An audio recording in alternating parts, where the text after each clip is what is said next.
Good morning student, कैसे हैं आप लोग। उम्मीद करते हैं कि सब कोई अच्छे होंगे, घर में होंगे, शांति से पढ़ रहे होंगे। आज हम लोग स्टार्ट करेंगे सॉलिड स्टेट का लेक्चर 5। यानी लेक्चर 5 में हम लोग को क्या सीखना है। तो जो लास्ट क्लास में क्रिस्टलाइन सॉलिड का जो क्लासिफिकेशन सीख रहे थे, 4 तरह के क्रिस्टलाइन सॉलिड हुए थे, सब हम बता दिए थे। उसमें मॉलिक्यूलर सॉलिड का जो डिस्कशन चल रहा था कि हाइड्रोजन बॉन्डिंग क्या होता है, डाइपोल डाइपोल इंटरेक्शन क्या होता है और वंडर वाल फोर्स क्या होता है, उसको थोड़ा डिटेल से भी बताना है। उसके बाद जो अभी तक हम लोग पढ़ के आए हैं, क्या पढ़ के आए हैं, सॉलिड लिक्विड गैस की प्रॉपर्टीज़, फिर सॉलिड को एमोरफस क्रिस्टलाइन सॉलिड में क्लासिफिकेशन, फिर क्रिस्टलाइन सॉलिड को 4 सॉलिड में क्लासिफिकेशन और हर एक सॉलिड का प्रॉपर्टीज़, इन पर बेस क्वेश्चन हम लोग करेंगे। ये काम हम लोग को आज करना है। तो सब कुछ परफेक्ट है, सब कुछ सही ढंग से आपके पास पहुंच रहा है। देन हम लोग स्टार्ट करें। एक बार ओके बता दीजिए तो स्टार्ट हम लोग करेंगे।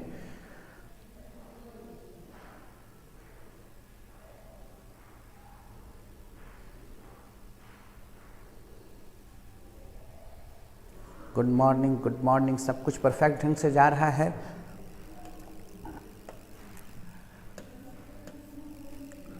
ठीक है। मॉलिक्यूलर सॉलिड में 3 तरह के सॉलिड हुए थे, याद कीजिए। हम लोग देखे थे कि hydrogen bonded, dipole dipole interaction और क्या बताए थे आपको, वंडर वाल फोर्स। उसी पर आज हम लोग को डिस्कशन करना है। ठीक है। इंटरमॉलिक्यूलर फोर्स पर पहले उसको बता दें, तब प्रॉपर्टीज पर लाएंगे। Inter molecular force. अब जब इंटरमॉलिक्यूलर फोर्स की बात करते हैं, ध्यान से समझिएगा, और इसमें हम लोग को सीखना है ऑर्डर। क्या ऑर्डर है, पहले ये समझ जाइए कि किसी भी मॉलिक्यूल्स के या सब्सटेंस के most of physical properties decide किस पर होते हैं, इंटरमॉलिक्यूलर फोर्स पर। इंटर मतलब बिटवीन, मॉलिक्यूलर मतलब मॉलिक्यूल्स के बीच लगने वाले इंट्रैक्शन को हम लोग कहते हैं इंटरमॉलिक्यूलर फोर्स। और किसी भी सब्सटेंस का जो फिजिकल प्रॉपर्टीज होता है, जो भौतिक गुण होता है, खासकर जो फिजिकल प्रॉपर्टीज होते हैं, वो डिसाइड किस पर होते हैं, इंटरमॉलिक्यूलर फोर्स पर। तो most of physical properties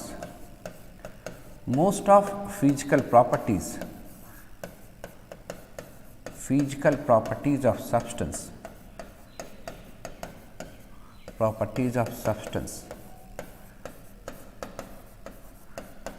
decide by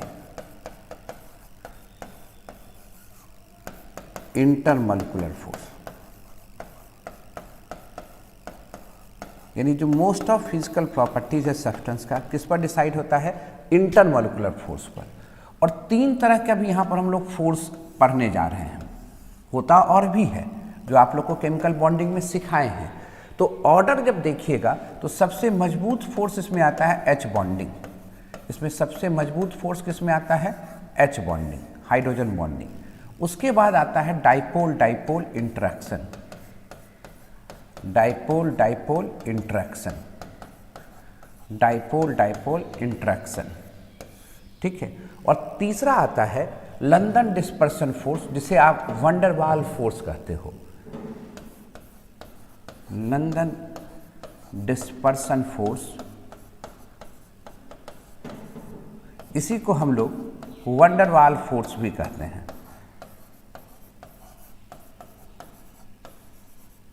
wonder वाल फोर्स भी कहते हैं, VF। एक बात को समझना है, ये जितने भी फोर्स हैं, ये सभी शॉर्ट रेंज फोर्स होते हैं। These all are short range force. यानी हल्का सा दूरी बढ़ेगा, हल्का सा डिस्टेंस बढ़ेगा, सीधे मॉलिक्यूल से एक दूसरे को कह देगा हम आपके हैं कौन। यानी डिस्टेंस बढ़ा, फोर्स खत्म हो जाएगा। These all are very short range force, very short range force. इस बात को भी ध्यान में रखना है कि जैसे ही थोड़ा सा डिस्टेंस बढ़ाएंगे, ये फोर्स क्या हो जाएगा, डिसअपेयर हो जाएगा। उसमें भी सबसे शॉर्ट रेंज फोर्स कौन होता है, वंडर वाल फोर्स। वंडर वाल फोर्स का जब रेंज आप देखिएगा तो अप्रॉक्स 8⁷ होता है। यानी हल्का सा दूरी बढ़ाइएगा, फोर्स एकदम शार्पली डिक्रीज कर जाएगा। तो जो सबसे मजबूत फोर्स है इस तीनों में, जो सबसे स्ट्रांग फोर्स है इस तीनों में, वो कौन सा है? H bonding. देन क्या है? Dipole dipole interaction. और सबसे कमजोर कौन है? तो van der Waals force, London dispersion force. ठीक है, अब इंटरमोलिकुलर से तो आप क्लियर हो गए। इंटर का मतलब आप समझ रहे हो बिटवीन, किसके बिटवीन? तो मॉलिक्यूल्स, अणु के बीच में, या पार्टिकल्स आप कह सकते हैं। एटम, मॉलिक्यूल्स, आयन, कुछ भी ले सकते हैं यहाँ पर। पार्टिकल्स के बीच लगने वाले इंटरेक्शन को ही हम लोग करें इंटरमोलिकुलर फोर्स। ये 3 फोर्स पर हमको जोड़ देना, और भी होते हैं पर इसी 3 पर हमको जोड़ देना है अभी। कि जो मोस्ट ऑफ फिजिकल प्रॉपर्टीज होते हैं किसी सब्सटेंस के, वो कौन डिसाइड करता है? तो ये इंटरमोलिकुलर फोर्स ही अधिकतर भौतिक गुण को डिसाइड करते हैं। और जो इंटरमोलिकुलर फोर्स होता है वो कैसा फोर्स है? शॉर्ट रेंज फोर्स होते हैं। टेम्परेचर के बढ़ाने से ये सभी फोर्स डिक्रीज करने लगते हैं।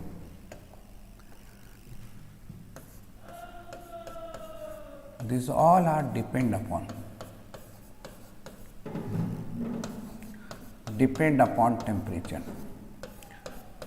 अब आप कहिएगा सर कि हम कैसे समझेंगे कि कब हाइड्रोजन बॉन्डिंग लगेगा, हम कब समझेंगे कि डाइपोल डाइपोल इंटरेक्शन लगेगा, हम कब समझेंगे कि लंदन डिस्पर्सन फोर्स लगेगा, वंडरवाल फोर्स लगेगा। अब यही बता रहे हैं हम। ध्यान से देखिएगा, इस दोनों फोर्स को लगने के लिए मॉलिक्यूल्स को पोलर होना जरूरी है। कल मॉलिक्यूल्स को 2 पार्ट में डिसाइड किए थे, एक पोलर, दूसरा नॉन पोलर। ध्यान से समझना, इस दोनों फोर्स को लगने के लिए मॉलिक्यूल्स को पोलर होना जरूरी है। पोलर किसको कहे थे? कल ये बात समझ में आ गया था आपको। और London dispersion force, van der Waals force लगने के लिए मॉलिक्यूल्स को नॉन पोलर होना जरूरी है। पहला पॉइंट तो आप ये क्लियर समझ गए, यानी एच बॉन्डिंग लगने के लिए मॉलिक्यूल्स को पोलर होना जरूरी है। डाइपोल डाइपोल इंटरेक्शन को लगने के लिए मॉलिक्यूल्स का पोलर होना जरूरी है। की पॉइंट समझिएगा, आप ऐसे याद रख सकते हैं, जहां फोन से गप करता हुआ हाइड्रोजन पकड़ा गया वहां एच बॉन्डिंग होगा। जहां फोन से गप करता हुआ हाइड्रोजन पकड़ा गया वहां एच बॉन्डिंग होगा। और जहां फोन है, नेटवर्क गायब है, फोन है, नेटवर्क गायब है, वहां डाइपोल डाइपोल इंटरेक्शन लगेगा। आप कहिएगा सर आप ये क्या बात कर रहे हैं, हम समझे नहीं, थोड़ा डिटेल से बताइए। बोले बिल्कुल बता रहे हैं, पहले आप लिख तो लीजिए।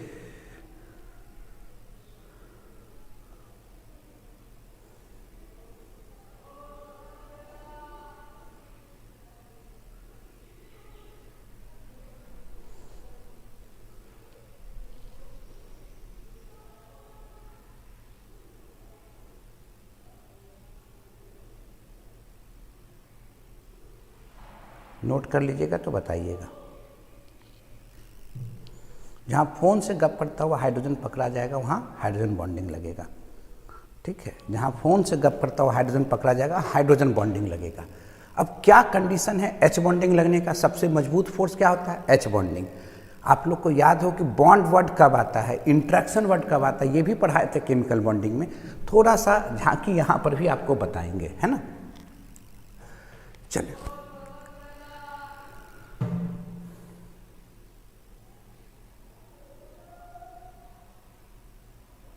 नोटेड, ठीक है, एक बार रिपीट कर देते हैं फिर से, तब आगे बढ़ते हैं। रिपीट कर देते हैं एक बार फिर से, तब आगे बढ़ेंगे। क्या बता रहे हैं हम लोग? डिस्कस किसका करना चाह रहे हैं? Intermolecular force. इंटरमोलिकुलर फोर्स कहने का मतलब क्या? 2 मॉलिक्यूल्स के बीच लगने वाले इंटरेक्शन को हम लोग कह रहे हैं इंटरमोलिकुलर फोर्स, है ना। अब ध्यान से सुनिएगा, बिटवीन, इंटर मतलब बिटवीन, किसके बीच? तो अणु या पार्टिकल के बीच लगने वाले इंटरेक्शन को हम लोग करें इंटरमोलिकुलर फोर्स। ये जो फोर्स है, most of physical properties of substance decide by intermolecular force. Substance के अधिकांशतः भौतिक गुण किस पर डिसाइड होते हैं? इंटरमोलिकुलर फोर्स पर। These all are very short range force. ये बहुत कम दूरी पर, यानी ये पार्टिकल्स के जिसका डिस्टेंस बहुत कम रहेगा तो ये फोर्स फील होगा, अपेयर्स होगा, और जैसा ही डिस्टेंस बढ़ेगा सीधे कह देगा हम आपके हैं कौन। अब समझिएगा, these all are depend upon temperature. ये सभी टेम्परेचर पर निर्भर करते हैं। टेम्परेचर के बढ़ने से ये इंट्रैक्शन खत्म हो जाता है। क्लास में जैसे एक बच्चा दूसरे बच्चे से गप कर रहा होता है, टीचर आते हैं, तुरंत वो इंट्रैक्शन क्या हो जाता है? कम हो जाता है, क्योंकि टीचर के आने से उस समय तुरंत एक डर का, एक टेम्परेचर का माहौल बन जाता है कि आप कुछ करेंगे तो डांट लगेगा। तो सेम चीज़ है, ये जो है ये वीक इंट्रैक्शन है, और वीक इंट्रैक्शन टेम्परेचर के बढ़ाने से क्या हो जाता है, घट जाता है। और ये जब तक डिस्टेंस कम रहेगा, क्लास में क्या होता है कि जब अगल बगल के ही बच्चे एक दूसरे से गप करते हैं, पहला बेंच और 7वां बेंच का बच्चा जल्दी गप नहीं कर सकता है, तो जितना डिस्टेंस कम होगा ये फोर्स उतना ही मजबूत होगा। अब कैसे होगा वही अब सिखाना चाहते हैं डिटेल से, जरा देखिए। अब आइए, ए और बी दो पार्टिकल्स हैं, ए और बी दो पार्टिकल्स से दोनों के बीच इंट्रैक्शन लग रहा है, दोनों के बीच इंट्रैक्शन लग रहा है। और आपको बताए थे केमिकल बॉन्डिंग में जब भी अट्रैक्टिव फोर्स लगता है, जब भी बॉन्ड फॉर्म होता है, वो एनर्जी रिलीज करता है, क्योंकि bond formation is always exothermic process. याद कीजिएगा, bond formation is always exothermic process. Bond formation is always exothermic process. Bond formation कैसा प्रोसेस होता है, एक्सोथर्मिक प्रोसेस होता है, वो एनर्जी को रिलीज करता है। तो जब ए और बी इंट्रैक्शन में होंगे, अगर ये इंट्रैक्शन अट्रैक्टिव होगा, ये इंट्रैक्शन अट्रैक्टिव होगा, तो यहाँ से एनर्जी रिलीज होगा, ठीक है। और याद करो, अगर दो एटम के बीच में इंट्रैक्शन से 42.7 किलो जूल पर मोल से ज़्यादा एनर्जी रिलीज हुआ था, केमिकल बॉन्डिंग में पढ़ाए थे। अगर दो एटम के इंट्रैक्शन से कम 42.7 किलो जूल पर मोल से ज़्यादा एनर्जी रिलीज हुआ था, ये एनर्जी रिलीज हुआ था, इसलिए माइनस साइन दिए हैं, एनर्जी रिलीज हुआ था, तब यह जो इंट्रैक्शन है, देन दिस इंट्रैक्शन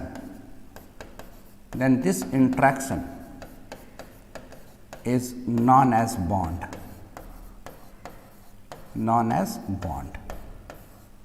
तब इस इंट्रैक्शन को हम लोग क्या कहते थे, बॉन्ड कहते थे। तो जब हाइड्रोजन बॉन्ड लगेगा तो इसका मतलब जब दो मॉलिक्यूल्स के बीच का इंट्रैक्शन कम से कम 42.7 किलो जूल पर मोल से ज़्यादा एनर्जी रिलीज करता होगा, तभी तो वहाँ पर बॉन्ड वर्ड यूज कर रहे हैं। जरा ध्यान से देखिएगा, हम क्या कहना चाहते हैं कि HF है, ध्यान से देखिएगा, HF है और यहाँ HCl है। क्या कहना चाहते हैं, एकदम आप आराम से समझ जाइएगा, ध्यान से देखिएगा। यहाँ इलेक्ट्रॉन निगेटिविटी फ्लोरीन का ज़्यादा है, किससे ज़्यादा है, हाइड्रोजन से। तो शेयर क्या हो, इलेक्ट्रॉन को कौन खींचेगा, फ्लोरीन खींचेगा। फ्लोरीन पर पार्शली नेगेटिव चार्ज, हाइड्रोजन पर पार्शली पॉजिटिव चार्ज आया। उसी तरह यहाँ पर इलेक्ट्रॉन निगेटिविटी फ्लोरीन का ज़्यादा है, माइनस, और इस पर कैसा चार्ज आया, प्लस। तो एक डाइपोल चला, पॉजिटिव पोल से नेगेटिव पोल, पॉजिटिव पोल से नेगेटिव पोल, ये डाइपोल है। पॉजिटिव पोल से नेगेटिव पोल डाइपोल है, पॉजिटिव पोल से नेगेटिव पोल डाइपोल है। अब इसके बीच ये इंट्रैक्शन है, तो इस इंट्रैक्शन को हम लोग कहते हैं डाइपोल डाइपोल इंट्रैक्शन, ठीक है। इसको कहते हैं डाइपोल डाइपोल इंट्रैक्शन। पर जब किताब में पढ़िएगा तो इसको कहेगा कि डाइपोल डाइपोल इंट्रैक्शन नहीं है, इसको हम लोग H बॉन्डिंग पढ़ते हैं। इसको क्या पढ़ते हैं हम लोग, H बॉन्डिंग पढ़ते हैं। एकदम क्लियर हो जाएगा कॉन्सेप्ट, देखिएगा ध्यान से, ठीक है। सेम कहानी यहाँ दिखा कि क्लोरीन की इलेक्ट्रॉन निगेटिविटी किससे ज़्यादा है, हाइड्रोजन से ज़्यादा है। तो शेयर क्या है, इलेक्ट्रॉन को कौन खींचेगा अपनी ओर, क्लोरीन खींचेगा। क्लोरीन पर पार्शली नेगेटिव चार्ज, हाइड्रोजन पर पार्शली पॉजिटिव चार्ज, एक पॉजिटिव पोल है एक नेगेटिव पोल है, तो क्या बना, डाइपोल बना। सेम कहानी यहाँ पर है, खींचेगा क्लोरीन पर नेगेटिव, हाइड्रोजन पर पॉजिटिव, क्या बना, डाइपोल बना। पॉजिटिव पोल और नेगेटिव पोल के बीच इंट्रैक्शन लगा तो हम बोल दिए कि H बॉन्डिंग है, क्योंकि यहाँ भी डाइपोल डाइपोल सेम जैसा दिख रहा था। तो किताब में लिखा था ना ये H बॉन्डिंग नहीं है, इसको सिंपली, इसको H बॉन्डिंग हम लोग नहीं पढ़ेंगे, इसको H बॉन्डिंग नहीं पढ़ेंगे, इसको हम लोग सिंपल डाइपोल डाइपोल इंटरेक्शन पढ़ेंगे। अब कहानी यहीं से समझने वाली बात है। यहां भी डाइपोल डाइपोल इंटरेक्शन हुआ, पर इसे कौन सा बॉन्डिंग कहे? H bonding. यहां भी डाइपोल डाइपोल इंटरेक्शन हुआ, इसको H बॉन्डिंग नहीं कहे, इसको सिंपली डाइपोल डाइपोल इंटरेक्शन कहे। पूछा सर ऐसा क्यों पढ़े? तो ऐसा होने के पीछे रीजन बस यही एनर्जी का है। अगर इंटरेक्शन से, दो मॉलिक्यूल्स के इंटरेक्शन से 42.7 किलो जूल पर मोल से ज़्यादा एनर्जी रिलीज होता होगा तो वह इंटरेक्शन बॉन्ड कहलाएगा। कौन सा बॉन्ड कहलाएगा? H bonding. अगर उससे कम रिलीज होता होगा तो सिंपली डाइपोल डाइपोल इंटरेक्शन कहलाएगा। इसका मतलब H बॉन्डिंग भी डाइपोल डाइपोल ही इंटरेक्शन है, पर वहाँ पर क्या है कि एनर्जी जो रिलीज होता है वह या तो 42.7 किलो जूल पर मोल के आसपास रिलीज हो रहा है या उससे ज़्यादा रिलीज हो रहा है। तो उसी इंटरेक्शन को डाइपोल डाइपोल इंटरेक्शन ना कह के H बॉन्डिंग कह देंगे, और उससे थोड़ा कम रिलीज होगा तो उसको क्या कह देंगे? Dipole dipole interaction. ये बात क्लियर है कि नहीं है?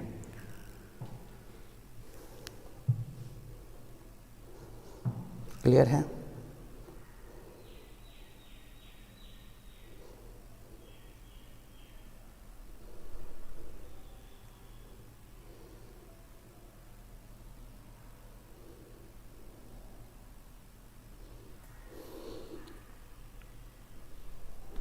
बताइए पहले, यहाँ तक तो क्लियर है, समझ में आ रहा है?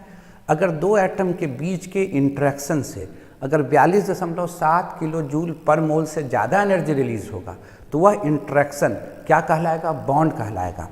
यहाँ साफ साफ दिख रहा है कि फ्लोरीन की इलेक्ट्रॉन नेगेटिविटी हाइड्रोजन से ज़्यादा है, तो फ्लोरीन नेगेटिव हाइड्रोजन पॉजिटिव, ये पोल बन रहा है, डाइपोल बन रहा है। तो दो पॉजिटिव पोल और नेगेटिव पोल, दो अपोजिट पोल के बीच तो इंटरेक्शन होगा ही, तो ये इंटरेक्शन को डाइपोल डाइपोल इंटरेक्शन होना चाहिए, पर इसके हम लोग कह क्या रहे हैं? H bonding. और नीचे में सेम HCl था, क्लोरीन की इलेक्ट्रॉन नेगेटिविटी हाइड्रोजन से ज़्यादा था, तो इसको भी तो H बॉन्डिंग होना चाहिए था, पर इसको क्या कह रहे हैं? डाइपोल डाइपोल इंटरेक्शन कह रहे हैं। इसका मतलब कब H बॉन्डिंग कहेंगे, कब डाइपोल डाइपोल इंटरेक्शन कहेंगे, वो डिसाइड करने वाला कौन है? एनर्जी। अगर दो मॉलिक्यूल्स के बीच लगने वाले इंटरेक्शन से 42.7 किलो जूल पर मोल या उससे ज़्यादा एनर्जी रिलीज हो जाता है तो वह इंटरेक्शन H बॉन्डिंग कहलाएगा, और उससे कम हो रहा है तो डाइपोल डाइपोल इंटरेक्शन कहलाएगा। यानी पहला पॉइंट तो क्लियर हो गया कि H बॉन्डिंग भी डाइपोल डाइपोल इंटरेक्शन है, बस खाली वहाँ पर जो मैग्नीट्यूड वैल्यू होता है, जो एनर्जी रिलीज करने की जो कैपेसिटी होती है, वह डाइपोल डाइपोल में जितना होता है उससे थोड़ा ज़्यादा होता है, इसलिए वहाँ बॉन्डिंग हो गया। बॉन्डिंग मतलब क्या? बंधन, बांध के रखने की क्षमता जहाँ पर होगा उसी को बॉन्डिंग कहेंगे, है ना? और एक्सप्लेन करते हैं कैसे, वो देखिएगा।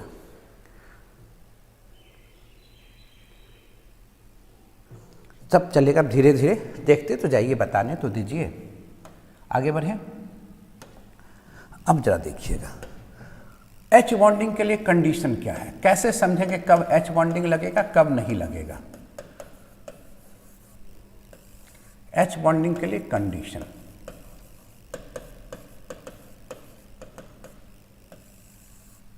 First condition, molecules should contain one molecule should contain active hydrogen। एक मॉलिक्यूल्स के पास कम से कम क्या होना चाहिए? एक्टिव हाइड्रोजन होना चाहिए।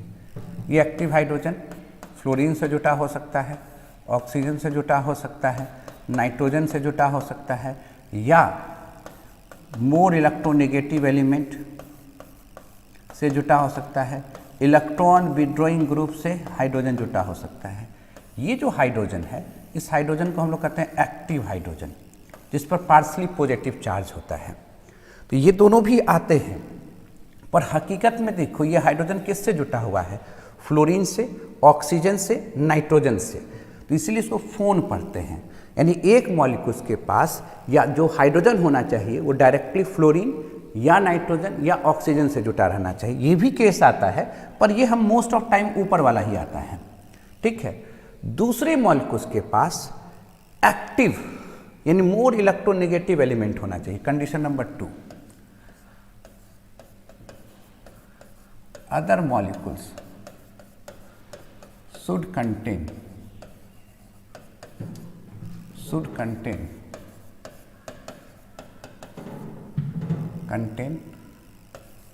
higher electronegative element with a smaller size,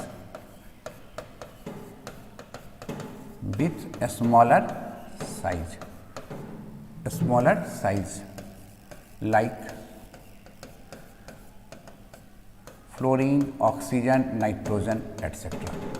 ठीक है, ऐसे लिख सकते हैं। यानी एक मॉलिक्यूल के पास एक्टिव हाइड्रोजन किसको कहेंगे? अगर hydrogen directly fluorine, oxygen, nitrogen या मोर इलेक्ट्रोनेगेटिव एलिमेंट से जुटा हो या स्ट्रॉन्गर इलेक्ट्रॉन विड्रॉइंग ग्रुप से जुटा हो तो वो हाइड्रोजन कहलाता है एक्टिव हाइड्रोजन। इस पर अच्छा खासा पॉजिटिव चार्ज होता है। और दूसरे मॉलिक्यूल्स के पास क्या होना चाहिए?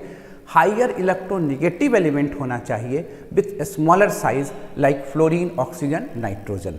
जरा देखो, वाटर है, H2O है, H2O को ध्यान से देखो। अब ये बताओ क्या इसके पास एक्टिव हाइड्रोजन है? तो आप कहिएगा हाँ सर, क्योंकि फोन से गप करने वाला हाइड्रोजन यहाँ दिखा। दूसरे वाटर मॉलिक्यूल्स के पास भी यही चीज दिख रहा होगा आपको। दूसरे वाटर मॉलिक्यूल्स के पास भी क्या दिख रहा है? यही चीज दिख रहा है आपको। तो अब ये बताओ, यहाँ ऑक्सीजन निगेटिव है, हाइड्रोजन पॉजिटिव है, क्योंकि ऑक्सीजन की इलेक्ट्रॉन नेगेटिविटी हाइड्रोजन से ज़्यादा है। और इस हाइड्रोजन को जब भी हाइड्रोजन फोन से गप करता हुआ पकड़ा जाए, देखो FON फोन के बगल में हो तो एक्टिव हाइड्रोजन होगा। एक्टिव हाइड्रोजन कहने का मतलब इस हाइड्रोजन पर सफिशिएंट अमाउंट में पॉजिटिव चार्ज मौजूद है। और ये देखो, ये प्लस है, ये माइनस है, ये प्लस है, ये प्लस है, ये माइनस है, ये प्लस है। अब ये देखो, इस निगेटिव और इस पॉजिटिव के बीच बातचीत होगा, ये इंट्रैक्शन होगा। और यह इंट्रैक्शन से जो एनर्जी रिलीज होगा वो निश्चित तौर पर, ध्यान से देखो, ये डाइपोल बन रहा है, एक पॉजिटिव पोल, एक निगेटिव पोल। यहाँ भी डाइपोल आपको साफ साफ दिख रहा है। ये एक डाइपोल दिख रहा है, ये एक डाइपोल दिख रहा है, ये एक डाइपोल दिख रहा है, ये एक डाइपोल दिख रहा है, ये सभी डाइपोल दिख रहे हैं। ये एक डाइपोल दिख रहा है, ये एक डाइपोल दिख रहा है। तो इसको डाइपोल डाइपोल इंट्रैक्शन कह सकते थे, पर हम जान रहे हैं कि भैया एक तरफ क्या है? एक्टिव हाइड्रोजन है, दूसरे तरफ smaller element with higher electron negativity वाला है। देखो ऑक्सीजन है, दूसरी तरफ एक्टिव हाइड्रोजन है। तो इसको डाइपोल डाइपोल इंट्रैक्शन ना कह के इसे सिंपली क्या कहेंगे? H बॉन्डिंग कहेंगे। इसीलिए H बॉन्डिंग में कहते हैं कि जहाँ पर फोन से गप करता हुआ हाइड्रोजन दिखे, ये हाइड्रोजन किससे जुटा हुआ है? ऑक्सीजन से। और दूसरे मॉलिक्यूल्स के पास क्या है? FON फ्लोरीन, ऑक्सीजन, नाइट्रोजन है। और उसके भी जो इंट्रैक्शन होगा वो इंट्रैक्शन निश्चित तौर पर कौन सा बॉन्डिंग कहलाएगा? H बॉन्डिंग कहलाएगा। क्लियर है? इलेक्ट्रॉन विड्रॉइंग ग्रुप, इलेक्ट्रॉन खींचने वाला ग्रुप, ये ऑर्गेनिक में आएगा, सामने देखिएगा। इलेक्ट्रॉन खींचने वाला ग्रुप, इलेक्ट्रॉन विड्रॉइंग ग्रुप मतलब इलेक्ट्रॉन को खींचने वाला ग्रुप। ये ऑर्गेनिक में आएगा, सामने आज ही से आएगा। इलेक्ट्रॉन विड्रॉइंग ग्रुप, इलेक्ट्रॉन खींचने वाला ग्रुप, इलेक्ट्रॉन को खींचने ग्रुप, -I ग्रुप जो सामने आएगा उसी को लिखते हैं -I group. Stronger -I group सामने आएगा कि कैसे दिखता है, क्योंकि हम सब बात बता दिए यहाँ पर हर एक चीज़ को लेकर। अब ये देखो, तो आपको ढूंढना क्या है?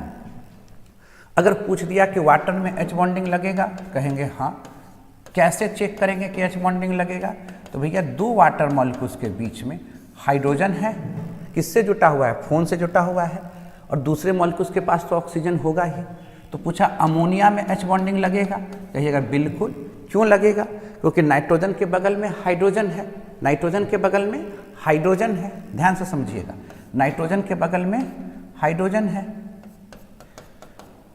और दूसरे मॉलिक्यूल्स के पास तो नाइट्रोजन होगा ही। अगर आपसे पूछा कि HF में H बॉन्डिंग लगेगा तो आप कहिएगा बिल्कुल। क्यों? क्योंकि फ्लोरीन के बगल में क्या जुटा हुआ है? हाइड्रोजन जुटा हुआ है। दूसरे मॉलिक्यूल्स के बीच भी होगा कि नहीं होगा? होगा। कर करके दिखा देते हैं एक बार, पहले लिख लीजिए तो बता देते हैं आपको।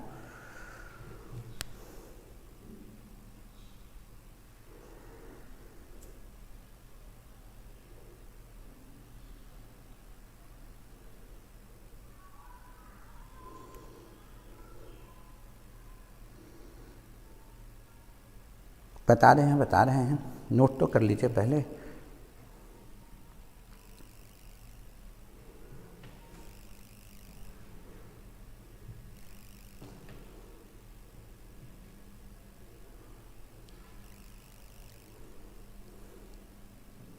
किन्हीं को कोई डाउट है तो पूछिए, पहले नोट कर लीजिए आप लोग।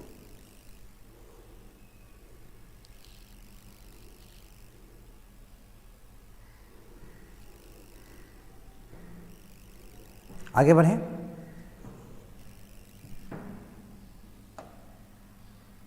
एग्जाम्पल देखिए, जैसे देखिए अमोनिया।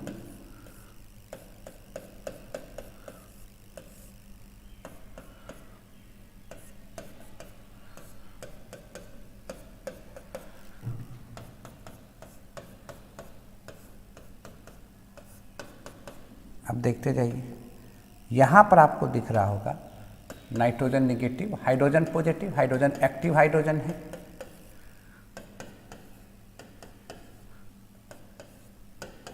अब ये जो डाइपोल आपको दिख रहा है, पॉजिटिव पोल से निगेटिव पोल, डाइपोल तो दिख ही रहा है।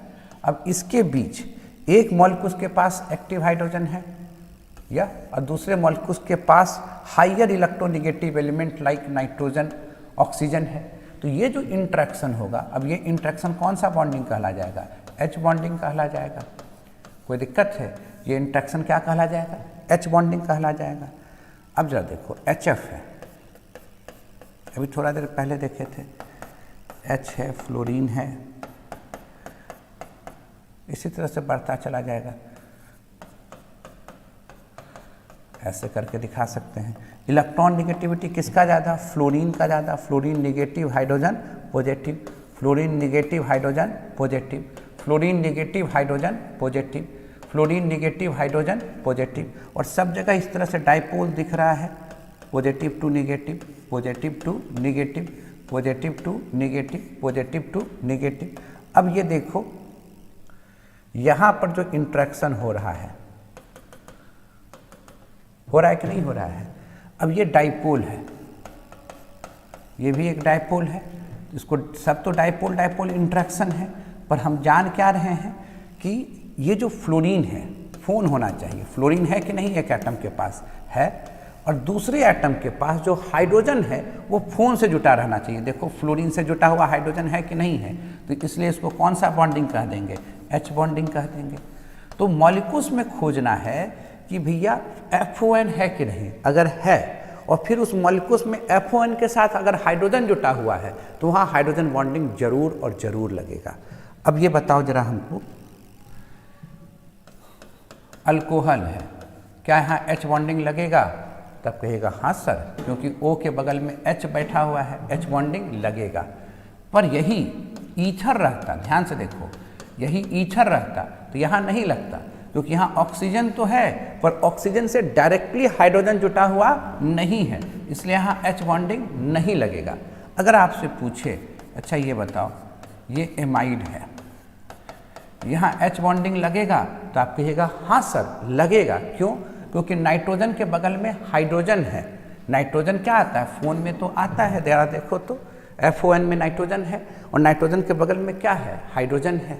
अगर आपसे पूछा यूरिया, देखो क्या पूछा? यूरिया, यूरिया में H बॉन्डिंग लगेगा? आप कहिएगा जी सर, क्यों नहीं लगेगा?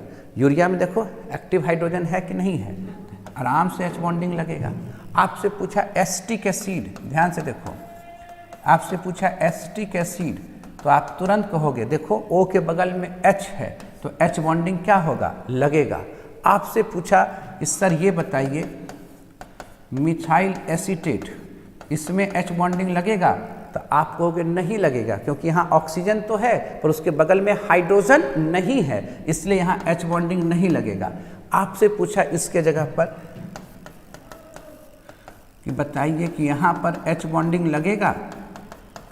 तो आप कहोगे सर बिल्कुल नहीं लगेगा, क्योंकि यहाँ नाइट्रोजन है, नाइट्रोजन के बगल में एक्टिव हाइड्रोजन नहीं है, ऑक्सीजन है, ऑक्सीजन के बगल में एक्टिव हाइड्रोजन नहीं है, इसलिए यहाँ H बॉन्डिंग नहीं लगेगा। आपसे पूछा कि सर ये बताइए यहाँ H बॉन्डिंग लगेगा?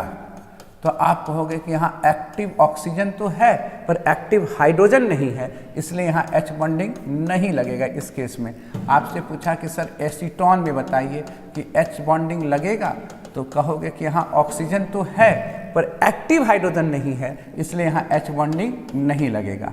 आई होप कि आप लोग खूब अच्छे ढंग से इस बात को समझ गए होंगे, कहाँ H बॉन्डिंग लगेगा कहाँ नहीं लगेगा। डाउट है तो पूछिए, डाउट है तो पूछिए।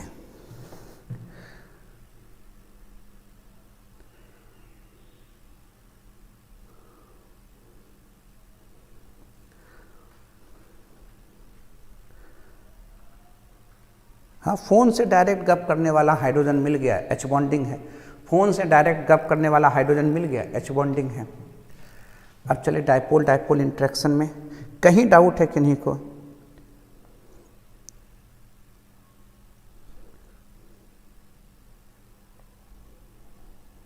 Very good very good. किन्हीं को डाउट कहीं पर हो रहा है तो पूछिए।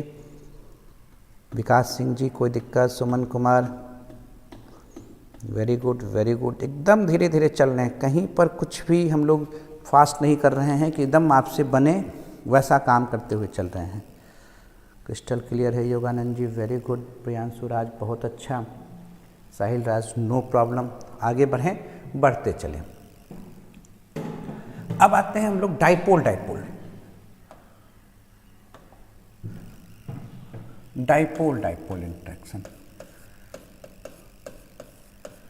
Dipole dipole interaction,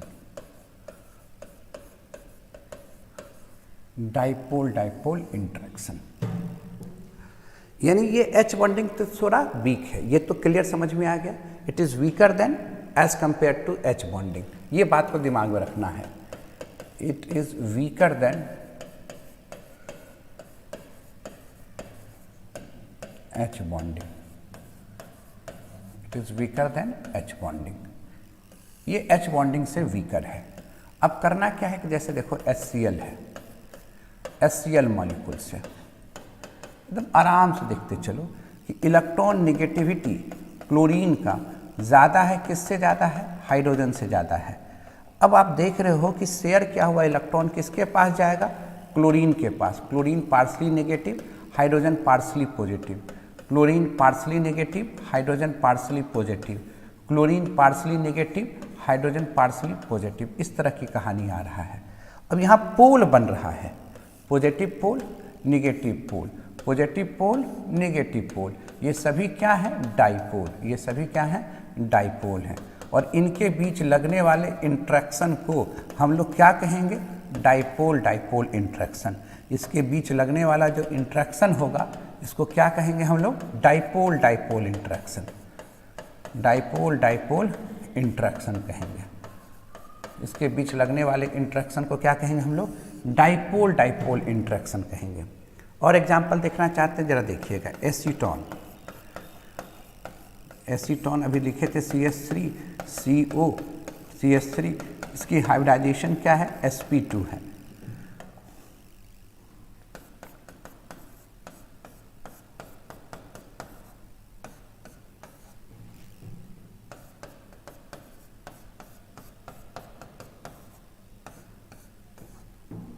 electron negativity किसका ज़्यादा है?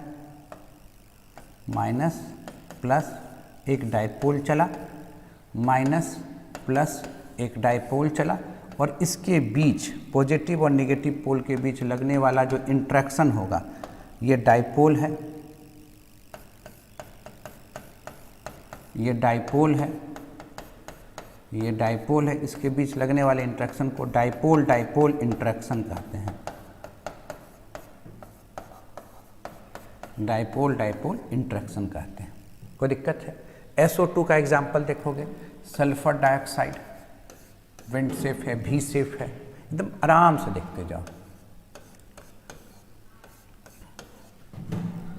क्या है? सबके पास फोन है पर एक्टिव हाइड्रोजन नहीं है, इसलिए यहाँ पर सिर्फ जो इंट्रैक्शन हो रहा है वह इंट्रैक्शन क्या कहला रहा है? डाइपोल डाइपोल इंट्रैक्शन कहला रहा है। ऑक्सीजन की इलेक्ट्रॉन निगेटिविटी सल्फर से ज़्यादा है, इसलिए यहाँ पर ये डायपोल चलता हुआ नजर आ रहा है from positive pole to negative pole. एकदम देखते चलिए, कहीं पर डाउट हो तो बोलिएगा। Positive pole to negative pole, एकदम आराम से देखते चले जाइए। ये सब चीज़ें हम बॉन्डिंग में पढ़ाए थे, फिर भी हम रिकैप इसलिए किए क्योंकि हम मान के चल रहे हैं कि बहुत से बच्चे ऐसे हैं जो डायरेक्टली फर्स्ट टाइम ही पढ़ रहे होंगे, इसलिए ये बात को हम रिपीट किए। ये डायपोल जो है, ये भी डायपोल है, ये भी डायपोल है, सब तो डायपोल है, सब डायपोल है, सब डायपोल है। और ऐसे इंटरेक्शन को हम लोग कहते हैं डायपोल डायपोल इंटरेक्शन। ऐसे इंटरेक्शन को हम लोग कहते हैं डायपोल डायपोल इंटरेक्शन। कहीं कोई दिक्कत वाली बात, कहीं डाउट हो रहा है तो बताइएगा, नोट करते चलिए।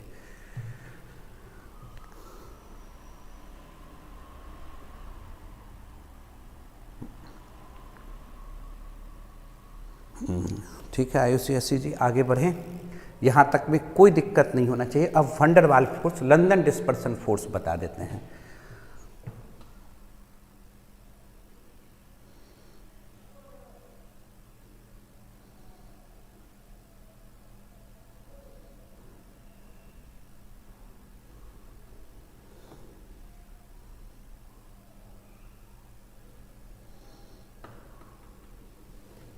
आगे बढ़ा जाए।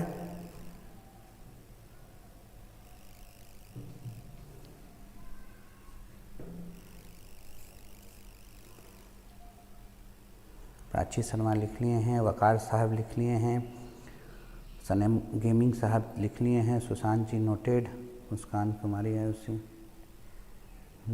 ठीक है एकदम सही है। कसक भी लिख ली हैं। बढ़ें आगे। जिनका छोटे का दिक्कत होगा हम बार बार बता रहे हैं, इसलिए कंटिन्यू करते रहेंगे क्लास। वंडर वाल फोर्स,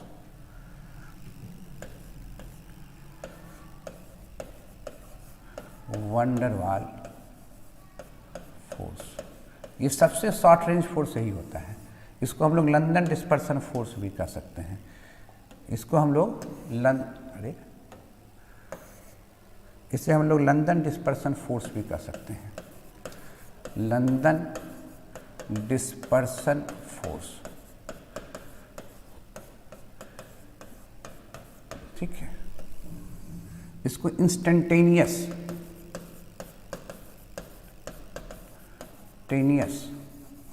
डाइपोल डाइपोल इंट्रैक्शन भी कहते हैं। डाइपोल डाइपोल इंट्रैक्शन भी कहते हैं। तत्क्षणिक ये फोर्स प्रायः सिमेट्रिकल मॉलिक्यूल्स में लगता है। ये किस में लगता है? Non polar molecules, non polar molecules जिसे आप सिमेट्रिकल मॉलिक्यूल्स कहते हैं, उसमें लगता है। सिमेट्रिकल मॉलिक्यूल्स में लगता है। ये आप ऐसे मान के चलिए ना, ये फोर्स हर एक मॉलिक्यूल्स के बीच लगता है। हर एक मॉलिक्यूल, जैसे आप ग्रेविटेशनल फोर्स फील करते हैं ना भाई, मास ज़्यादा रहता है तो आप फील करते हैं। ऐसा है कि हर दो व्यक्ति के बीच ग्रेविटेशनल फोर्स लग रहा है। सेम कहानी मॉलिक्यूल्स में है। दो मॉलिक्यूल्स एक दूसरे के नज़दीक बैठेंगे, दोनों में इंट्रैक्शन होगा ही, चाहे वो सिमेट्रिकल हो या ना हो। वो इंट्रैक्शन कहलाता है वंडर वाल फोर्स। ये सबसे कमज़ोर वीक फोर्स है ना। कैसे लगता है इसको समझने की कोशिश हम लोग करते हैं। जैसे मान लो दो परफेक्ट सिमेट्रिकल मॉलिक्यूल्स है, दो परफेक्ट सिमेट्रिकल मॉलिक्यूल्स हैं, इसमें इलेक्ट्रॉन का डिस्ट्रीब्यूशन एकदम परफेक्टली है। इलेक्ट्रॉन का डिस्ट्रीब्यूशन एकदम परफेक्टली है, ये देख रहे हैं।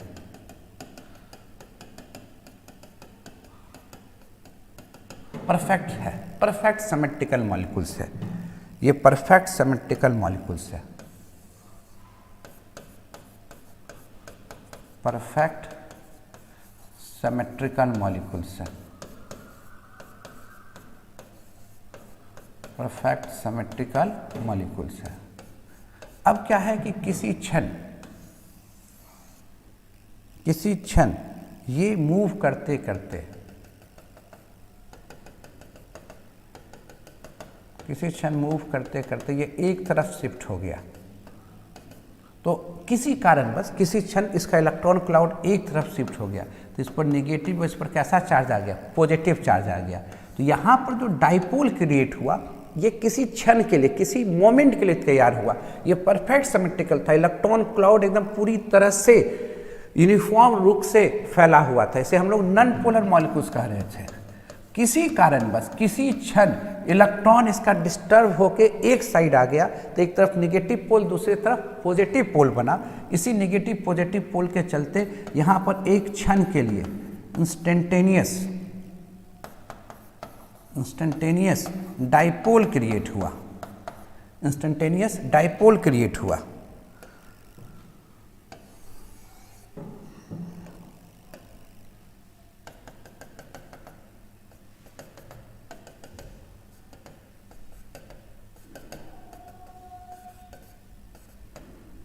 किसी क्षण एक डाइपोल क्रिएट हुआ, नेगेटिव पोल और पॉजिटिव पोल, और इसके इन्फ्लुएंस में इस पर भी जो पॉजिटिव पार्ट है तो नेगेटिव को खींचेगा, तो यहाँ पर भी एक क्षणिक तत्क्षण के लिए डाइपोल क्रिएट हो गया। और इसी दोनों पोल के बीच जब इंट्रैक्शन लगने लगता है तो इसी तरह की इंट्रैक्शन को हम लोग कहते हैं वंडर वाल फोर्स। इसी तरह के इंट्रैक्शन को हम लोग क्या कहते हैं? वंडर वाल फोर्स कहते हैं। ठीक है, यानी ये सबसे वीक फोर्स होता है, ये सबसे वीक फोर्स होता है। It is very weak force, very weak force, it is very weak force. और ये जो फोर्स होता है मॉलिक्यूल्स के सरफेस एरिया, सर के फेस के एरिया पर नहीं, मॉलिक्यूल्स का जो सरफेस एरिया है उस पर डिपेंड करता है, या आप कह सकते हैं उसके मॉलिक्यूलर वेट पर डिपेंड कर सकता है। और 8 टू पावर क्या है? 7 है। बहुत शॉर्ट रेंज फोर्स है। It is very weak force and very short range force, and it is very short range force। हल्का सा डिस्टेंस बढ़ेगा ये फोर्स डिसअपेयर हो जाएगा। It is very short range force, short range force, यानी ये हर molecules में विद्यमान होता है, ये हर मॉलिक्यूल्स में ये फोर्स लगता है। ये तो आपको करके नहीं दिखाए, ये हर मॉलिक्यूल्स में ये फोर्स लगता है। जब चाहे वो पोलर हो या नॉन पोलर हो, एक दूसरे के नज़दीक आएंगे ये फोर्स फील होगा। पर हम इसको काउंट क्यों करते हैं नॉन पोलर में, ये हम आपको बताना चाहते हैं। क्यों लिखते हैं कि इसको हम लोग नॉन पोलर मॉलिक्यूल्स में ही काउंट करते हैं, ये बताना हम चाहते हैं आपको।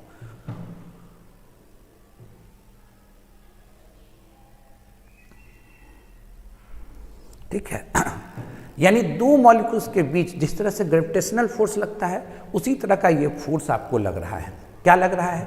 ये परफेक्ट सिमेट्रिकल मॉलिक्यूल्स हैं। पहले हम देखते चलो फिर से हम रिपीट करते हैं, घबराने की कोई बात नहीं है। फिर से रिपीट करते हैं।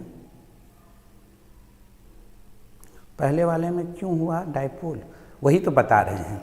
फिर से एक बार पहले लिख लेने दीजिए, स्क्रीनशॉट ले लीजिए, फिर से रिपीट करते हैं, फिर से बताने की कोशिश करते हैं। अब करना क्या है, ध्यान से सुनिए। ये परफेक्ट सिमेट्रिकल मॉलिक्यूल्स है। हम लोग बता क्या रहे हैं? वंडर वाल फोर्स। हम लोग क्या बता रहे हैं? वंडर वाल फोर्स। ये सबसे वीक फोर्स है। दिमाग में ऐसे सेट करो, ये सबसे वीक फोर्स है।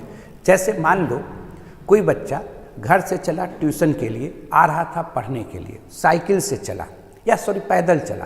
पैदल सबके पास तो अपना गाड़ी है, 11 नंबर का, उससे चल सकता था।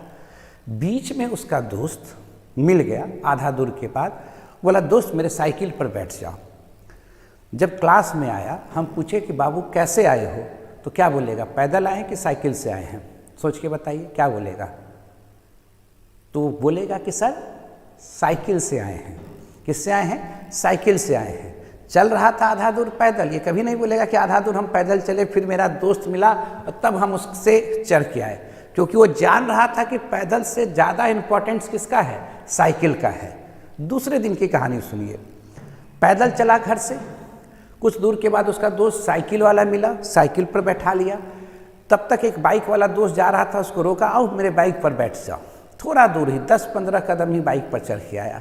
हम पूछे कि बाबू कैसे आए हो? क्या बोलेगा? पैदल, साइकिल, बाइक। क्या बोलेगा? सोच के बताना, क्या बोलेगा? पैदल, साइकिल, बाइक। कैसे चला? पहले कुछ दूर पैदल चला, सुनना, कुछ दूर पैदल चला, बीच में उसका दोस्त मिला साइकिल वाला, साइकिल पर चढ़ा लिया, कुछ दूर साइकिल से चला, एकदम जब नज़दीक पहुंच गया तो एक बाइक वाला दोस्त मिला, उसको अपने बाइक पर बैठा लिया और क्लासरूम तक छोड़ दिया। हम पूछे बाबू आप कैसे आए हो, तो क्या बोलेगा? बाइक से आए कि साइकिल से आए हैं? वेरी गुड, बोलेगा बाइक से आए हैं। ये बात तो आप समझ रहे हैं। इसका मतलब जिसका इम्पोर्टेंस ज़्यादा हो जा रहा है, पैदल तो सबको लग रहा है कि छोटा चीज़ था, उससे बड़ा साइकिल है, उससे बड़ा क्या हुआ बाइक। अब एक दिन क्या हुआ कि पैदल चला, कुछ दूर साइकिल पर आया, फिर बाइक से आया, बाहर एक कार खड़ा था, गेट पर हाथ रख के ऐसे बैठ गया। वो पूछे कैसे आए हो, तो कहता है सर कार से आए हैं। इसका मतलब क्या है कि जब उससे पैदल से कोई बड़ा चीज़ मिला तो बड़ा चीज़ का नाम ले रहा है, उससे भी बड़ा चीज़ लिया तो उसका नाम ले रहा है, उससे भी बड़ा चीज़ लिया तो उसका नाम ले रहा है। ध्यान से सुनना, सेम कहानी वंडरवाल फोर्स के साथ है। ये हर एक मॉलिक्यूल्स में मौजूद होगा जब वो एक दूसरे के नज़दीक बैठेंगे। बहुत शॉर्ट रेंज फोर्स होता है, पर इससे अगर कोई बड़ा फोर्स डाइपोल डाइपोल वहाँ लग रहा होगा तो वंडरवाल का कोई नाम नहीं लेगा। हाइड्रोजन बॉन्डिंग लग रहा होगा तो वंडरवाल का कोई नाम नहीं लेगा। जब वो सब नहीं लग रहा होगा तब तुम्हारी चर्चा होगा। न तुमको साइकिल वाला दोस्त है, न बाइक वाला दोस्त है, न कार वाला दोस्त है। तुम आओगे कैसे, तो पैदल आओगे। जब वो सब फोर्स नहीं लग रहा होगा, बेचारा सहारा तो खुद आपका अपना ही पैर है, वही चीज़ है वंडरवाल फोर्स। यह हर एक मॉलिक्यूल्स में लगेगा, चाहे वो पोलर हो या नॉन पोलर हो। पोलर में शर्त क्या है कि वहाँ डाइपोल डाइपोल दिख जाता है, एच बॉन्डिंग दिख जाता है, इससे स्ट्रॉन्गर फोर्स दिख जाता है, तो इसकी चर्चा नहीं होती है। समझ रहे हैं। और नॉन पोलर में चूंकि वो सब फोर्स नहीं दिखता है, इसलिए इसकी चर्चा होती है। ये बात को पहले दिमाग में लाओ। अब सोचते हैं कि होता क्या है। इसका नाम क्या है, London dispersion force, instantaneous dipole dipole. Instantaneous मतलब तत्क्षणिक, किसी क्षण। ये फोर्स बहुत शॉर्ट रेंज फोर्स होता है, बहुत वीक फोर्स होता है, बहुत कमजोर फोर्स होता है। फूंक देंगे तो उड़ जाने वाला फोर्स है, डिस्टेंस बढ़ा देंगे खत्म हो जाने वाला फोर्स है। हल्का सा डिस्टेंस बढ़ाइएगा, सीधे कह देगा एक मॉलिक्यूल दूसरे मॉलिक्यूल के हम आपके हैं कौन, पहचानेगा भी नहीं। यानी बहुत नज़दीक आने पर ये फोर्स फील होता है, अपेयर्स होता है। अब जरा देखो, दो परफेक्ट सिमेट्रिकल मॉलिक्यूल्स हैं, इसमें इलेक्ट्रॉन खूब बढ़िया ढंग से सराउंडेड कर रहे हैं। इलेक्ट्रॉन घूमते घूमते किसी क्षण, किसी कारणवश, किसी परिस्थितिवश इसका इलेक्ट्रॉन एक तरफ डिस्टर्ब हो गया। चलने में कभी नहीं आप अपना पथ भूल जाते हैं, डिस्टर्ब हो गया तो इस पर पार्शली निगेटिव, एक जिधर जिसके तरफ झुका होगा उधर एक निगेटिव चार्ज, उधर दूसरे तरफ कैसा चार्ज आ जाएगा, पॉजिटिव। तो वहाँ पर किसी क्षण के लिए वहाँ डाइपोल बनेगा, वो वापस फिर आप इसको इसी रूप में जा सकता है, तुरंत वो अपने आप को रिकवर कर लेगा सिमेट्रिकल में। पर किसी क्षण, किसी मोमेंट में जो पाथ डिस्टर्ब हुआ, उसके चलते जो डाइपोल क्रिएट हुआ, उसको हम लोग कहते हैं इंस्टेंटेनियस डाइपोल। और जैसे ही इस पर इंस्टेंटेनियस डाइपोल क्रिएट होगा तो वो बगल वाला जो एकदम सबसे नज़दीक में बैठा हुआ मॉलिक्यूल से उसको तो डिस्टर्ब कर देगा, क्योंकि यहाँ पॉजिटिव पोल हुआ। पॉजिटिव की आदत है कि निगेटिव को अट्रैक्ट करना, खींचना। बस ये निगेटिव इसके तरफ झुकने लगेगा, झुकेगा तो यहाँ पर भी एक पोल क्रिएट होगा, निगेटिव और पॉजिटिव। बस इतने का तो देर है, प्लस माइनस तो हमेशा खेला खेल लेता है, देखते हो कि नहीं। और इसी इंट्रैक्शन को हम लोग कहते हैं वंडरवाल फोर्स। आपको ना समझ में आता, आप सीधे समझिए कि दो नॉन पोलर बॉडी जब एक दूसरे के बहुत नज़दीक बैठते हैं, दोनों के शरीर को देखकर एक इंट्रैक्शन चलते रहता है, उसी इंट्रैक्शन को हम लोग कहते हैं वंडरवाल फोर्स, जो डिपेंड करता है उसके साइज पर, उसके वॉल्यूम पर, उसके आकृति पर या उसके मॉलिक्यूलर वेट पर। ये बहुत शॉर्ट रेंज फोर्स है, हल्का सा डिस्टेंस बढ़ाएंगे फोर्स धड़ाम गिर जाएगा, ठीक है। टेम्परेचर बढ़ाएंगे फोर्स खत्म हो जाएगा। कल का क्लास देखिए केशव जी, सिमेट्रिकल मॉलिक्यूल्स क्या होता है कल समझाए हैं। जिसका डाइपोल मोमेंट जीरो होता है वो सिमेट्रिकल मॉलिक्यूल्स होता है। इसका मतलब कल का क्लास आप नहीं पढ़े हैं बढ़िया ढंग से, क्लास पढ़िए समझ में आ जाएगा। क्लास पढ़िए, कल ही के क्लास में सिमेट्रिकल मॉलिक्यूल्स की चर्चा की है। जो नॉन पोलर मॉलिक्यूल्स होते हैं वो सिमेट्रिकल मॉलिक्यूल्स कहलाते हैं, ठीक है। अब जरा देखिए कैसे होता है वंडरवाल फोर्स। अब आप देखिए नोबेल गैस आप देखते हैं, helium, neon, argon, krypton, xenon, इन सभी में ये सभी नॉन पोलर मॉलिक्यूल्स, इसमें किसी प्रकार का कोई चार्ज नहीं है और साइज बढ़ता जा रहा है, ठीक है। तो यहाँ सिर्फ वंडरवाल फोर्स लगेगा और वंडरवाल फोर्स ऊपर से नीचे इंक्रीज करेगा। क्यों इंक्रीज करेगा? क्योंकि इसका साइज क्या है, बढ़ रहा है। बात क्लियर हो गया। दूसरा चीज समझिए, हाइड्रोकार्बन। हाइड्रोकार्बन जो होते हैं वो नॉन पोलर होते हैं। हाइड्रोकार्बन जो अल्केन आप कहते हो वो नॉन पोलर होते हैं, नॉन पोलर होते हैं, ठीक है। तो अगर मीथेन है तो ये तो नॉन पोलर है, इस दो मीथेन मॉलिक्यूल्स के बीच जो लगने वाला फोर्स होगा मॉलिक्यूल्स के बीच, वो कौन सा फोर्स कहलाएगा? वंडर वाल फोर्स कहलाएगा। जरा देखो, दो मीथेन मॉलिक्यूल्स है, इसके बॉडी के बीच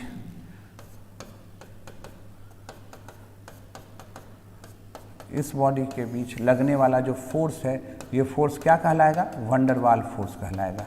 वंडर वाल फोर्स कहलाएगा।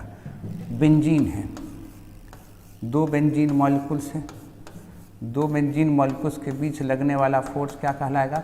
वंडर वाल फोर्स कहलाएगा। ठीक है, इसमें कोई दिक्कत वाली बात? और समझो, बेंजीन मॉलिक्यूल से वंडर वाल फोर्स कहला जाएगा। कहीं पर दिक्कत है, दो आयोडीन मॉलिक्यूल्स है, दो आयोडीन, I2 क्या हो गया? नॉन पोलर हो गया। ये क्या हो गया? नॉन पोलर हो गया। दो आयोडीन मॉलिक्यूल्स के बीच लगने वाला जो फोर्स होगा, ये वंडर वाल फोर्स हो जाएगा। इस तरह से हम लोग आगे सोचते चलेंगे। क्लियर है? यानी जो नॉन पोलर मॉलिक्यूल्स है, उस दो नॉन पोलर मॉलिक्यूल्स के बीच लगने वाले इंटरेक्शन को हम लोग कौन सा फोर्स कहेंगे? वंडर वाल फोर्स कहेंगे। कौन सा फोर्स कहेंगे? VF फोर्स कहेंगे, वंडर वाल फोर्स कहेंगे। ये वेरी शॉर्ट रेंज फोर्स होता है।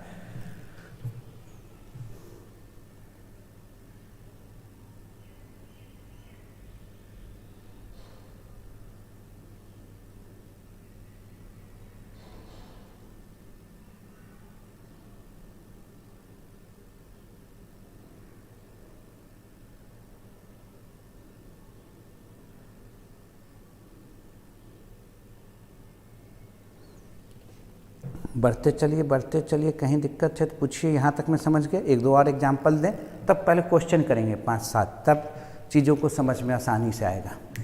और बराबर पीछे एकदम बनाते चलिए, हर एक चीज़ को पीछे जाके एकदम नोट्स बनाते रहिए। अगर नोट्स नहीं बनाइएगा तो परेशानी पड़ेगा आपको। चलिए आगे।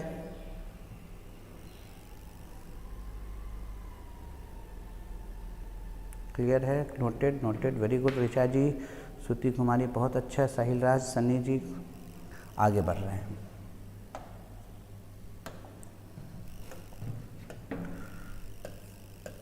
अब जरा देखिए, ध्यान से समझिएगा। अगर मान लीजिए अल्केन है,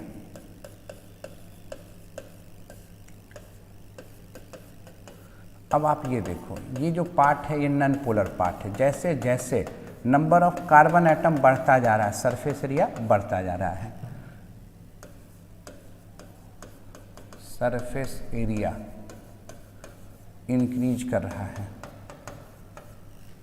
वंडर वाल फोर्स इंक्रीज कर रहा है। सरफेस एरिया इंक्रीज कर रहा है, वंडर वाल फोर्स इंक्रीज कर रहा है। आराम से बता सकते हैं, क्लियर सी बात है। तो ये इस तरह का फोर्स है जो किस पर डिपेंड कर रहा है? तो सरफेस एरिया पर डिपेंड कर रहा है। तो क्या समझेंगे कि कभी दे दिया आर्गन सॉलिड, कैसा फोर्स लग रहा है? तो वंडर वाल फोर्स। कार्बन टेट्राक्लोराइड कल समझाए हैं कि कैसे देखेंगे, कैसा फोर्स लग रहा है? वंडर वाल फोर्स लग रहा है। एकदम आराम से दे दिया मीथेन, कैसा फोर्स लग रहा है? वंडर वाल फोर्स लग रहा है। और भी मॉलिक्यूल्स दे दिया, एकदम मॉलिक्यूलर बेंजीन दे दिया, ये डाइपोल मोमेंट यहाँ 0 है, कैसा फोर्स लग रहा है? तो आपको कहेंगे वंडर वाल फोर्स। इन सभी में कैसा फोर्स फील होगा? तो वंडर वाल फोर्स फील होगा। चलें, तो कैसे डिस्टिंग्विश करेंगे कब एच बॉन्डिंग होगा, कब डाइपोल डाइपोल होगा, कब वंडर वाल फोर्स होगा? वंडर वाल फोर्स हर एक मॉलिक्यूल्स में लगता है, पर इसको हम लोग फील किस में कराते हैं? नॉन पोलर में, क्योंकि नॉन पोलर में अदर फोर्स नहीं लगता है। सिमेट्रिकल मॉलिक्यूल्स में अदर फोर्स नहीं काउंट कर पाते हैं, इसलिए सिर्फ इसको सहारा किसका है? वंडर वाल का है। ठीक है, अब चले प्रैक्टिस स्टार्ट करें। प्रैक्टिस क्या करना चाहते हैं? पहला दिन बताए हैं सॉलिड लिक्विड गैस की प्रॉपर्टीज, फिर सॉलिड को क्लासिफाई किए हैं किसमें? क्रिस्टलाइन और एमॉर्फस सॉलिड में। फिर क्रिस्टलाइन सॉलिड को क्लासिफाई किया गया है on the basis of intermolecular force in 4 different way. एक मॉलिक्यूलर, दूसरा आयनिक, मेटेलिक और कोवलेंट, सबकी प्रॉपर्टीज बताए। उसी पर अब हम लोग को क्वेश्चन बेस काम करना है। ठीक है, चलिए फटाफट लिखा जाए।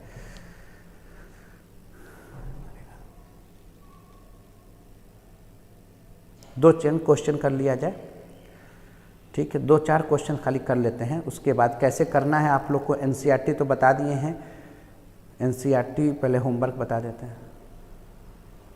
वो अपने ढंग से क्रिएट, मतलब किसी क्षण, जैसे आप भी कभी आप सर्कुलर पाथ पर चलते रहते हैं, चलते चलते किसी क्षण किसी कारणवश पाथ थोड़ा डिस्टर्ब होता है, उसी से वो इंस्टेंटेनियस डायपोल क्रिएट होता है,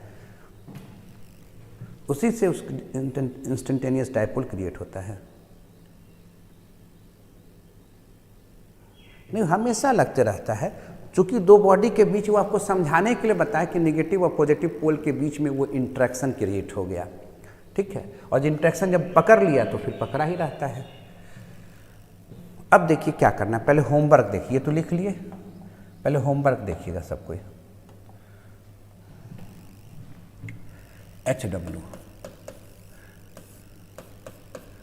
NCERT बुक में 1.1 इंटैक्स है, पहले 1.5 तक चले गए, फिर 1.5 से आपको बढ़ना है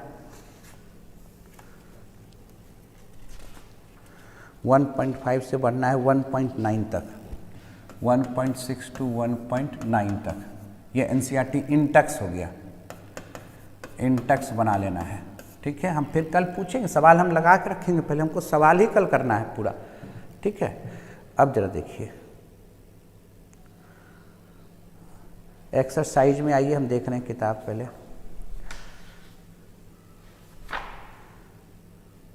हाँ बनाइए, एक बार बना लीजिए, उसके बाद हम डिस्कस करेंगे कल। एक्सरसाइज में आ जाइए आप लोग, कल यही सब डिस्कशन होगा, क्वेश्चन और भी क्वेश्चन हम बना के रखेंगे 1.1 से लेके 1.3 तक। एक्सरसाइज में जो जाइएगा 1.1 से लेके 1.3 तक, ये क्वेश्चन तो हम लोग करेंगे डिस्कस, साथ में कल हम और भी क्वेश्चन रखेंगे। ये एकदम बेसिक आइडिया हुआ, ठीक है। अब यहाँ से कहानी स्टार्ट होगा स्पेशलिस्ट यूनिट सेल, इसलिए तैयारी पूरा बढ़िया ढंग से करके रखिएगा कि जो भी चीज़ें होंगी हम पूछते चले जाएंगे आपसे, ठीक है। और पास्ट हम बार बार बता रहे हैं कि वीडियो परमानेंटली नहीं रहेगा, इसी सप्ताह तक आपको दिख रहा है, इसके बाद कहानी बदल जाएगा, नहीं कर पाइएगा तो आपका नुकसान होगा, है ना। तो नोट कर लीजिए, आज इतना ही, मिलेंगे कब, शाम 8 बजे, ओके।